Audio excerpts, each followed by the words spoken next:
খায় না আজকাল। এসব গল্প শুনলে এখন হাসে যে ভারতের সাথে আমরা টেক্কা দিয়ে কথা বলি, ভারত আমাদের ভিসা বন্ধ করলে আমরাও তাদের ভিসা বন্ধ করি। এইসব দেখে তাদের মাথা পাগল হয়ে গেছে, তারা পাগল হয়ে গেছে। কিরে, আমাদের সাথে চোখে চোখ রাঙায় কথা বলে, আমাদের কথার উপরে কথা বলে।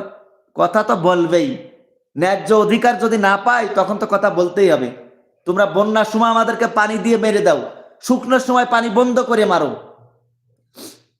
শুকনো সময় পানি বন্ধ করে মারো। তোমরা যে কারোর বন্ধু, তোমাদের মতো বন্ধু যদি থাকে তারা শত্রু লাগে না, সে ধ্বংস হয়ে যাবে, ধ্বংস হয়ে যাবে তোমাদের মতো বন্ধু যদি কারোর থাকে।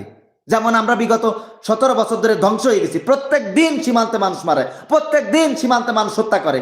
এরকম পৃথিবীর ইতিহাসে আর কোথাও দেখি নেই। পৃথিবীর একমাত্র বাংলাদেশ বর্ডার, ভারত বাংলাদেশ বর্ডার, যেখানে প্রতিনিয়ত বাংলাদেশের সাধারণ জনগণকে গুলি করে হত্যা করে পাখির মতো। পৃথিবীতে আর নাই, আর আমি দেখিনি। আমি সারাটা দিন নিউজ